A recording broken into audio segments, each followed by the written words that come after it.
Oh, saan ka galing? Sa labas. Tiningnan ko lang mga alaga kong manok. Ha? Pagising mo sa umaga, manok na agad ang naisip mong himasin? Hindi nga pumasok sa isip mo na himasin ako eh. Kaya nga ako nag-asawa para may tagahimas eh. Siyempre, ang manok, pang derby yan.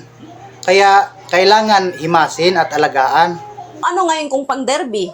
Ikaw kasi, hindi ka pang derby. Matatalo lang tayo. Kaya, malaki ang pinagkaiba nyo. Ganon. So, mahina ako. Manok mo ang malakas. Paano mo sabing matatalo ako, ha?